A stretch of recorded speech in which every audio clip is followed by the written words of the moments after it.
All right, so there's some fresh drama brewing inside the Marvel Cinematic Universe, and we've got to talk about it. This whole thing is a story about who gets the credit, about creativity, and it all comes down to one single superhero pose that has just blown up online. So, how did this all kick off? Well, it started with a leaked trailer for a huge upcoming movie. In that trailer, there's this classic superhero moment that fans, they recognized it instantly. And that led to a very, very public accusation of theft from someone who used to be a major player at Marvel. Okay, so here's what we're gonna do.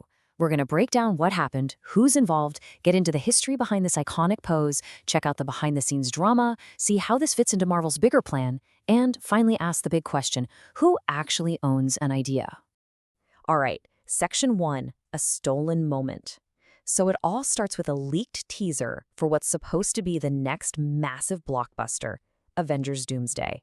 And look, this footage didn't just make a few waves.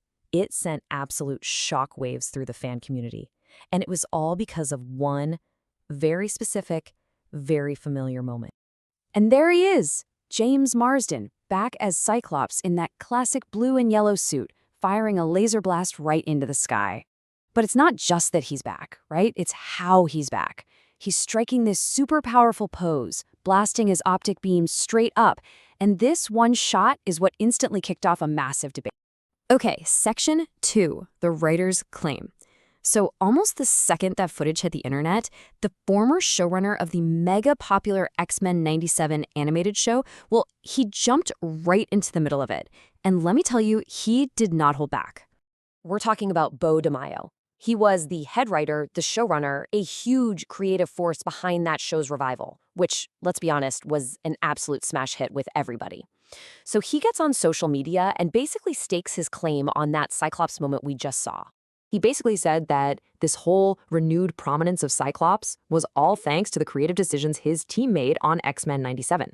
He's pretty much arguing that all their hard work to make Cyclops cool again was just being, lifted for the big movie without any credit. It's like he's saying, hey, that was our thing. We brought that back, and now you're just pretending you came up with it. All right, section 3, an iconic history. But, and this is a big but, this is where the story gets really interesting. Because that pose, as awesome as it is, its history goes back way, way further than X-Men 97. I mean, just look at this timeline. Back in the 90s, the original X-Men, the animated series intro, it has a frame-for-frame identical shot of Cyclops doing that exact same thing. Then, of course, in 2024, X-Men 97 brings back that classic intro. And now, in the future, the leaked Doomsday trailer recreates it in live action.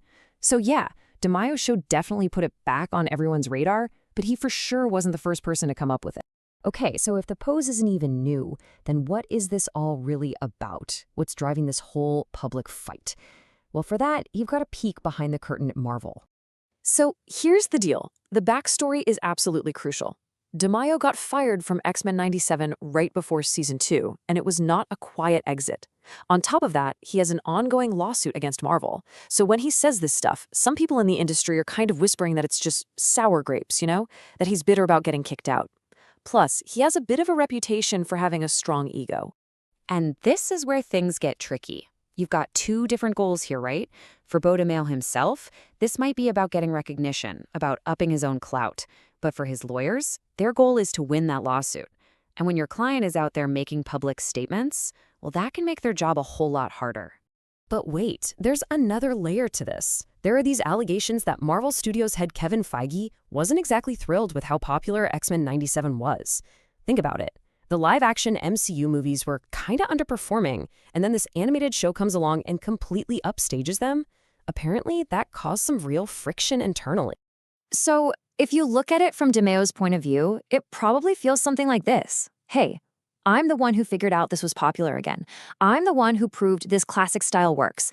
And what happens? They kick me out of the club, and now they're just copying my homework in live action, and I've been totally kicked to the side.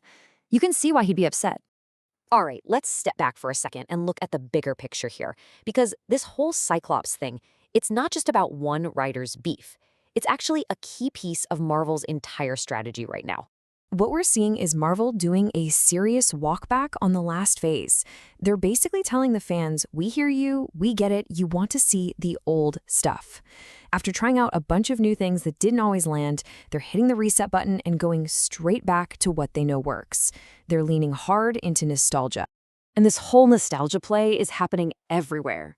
I mean, look at the evidence. Cyclops is back in the classic blue and yellow suit. We just got Hugh Jackman's Wolverine back in his iconic costume. Thor is becoming a serious, fit, and functioning father again, not just a joke.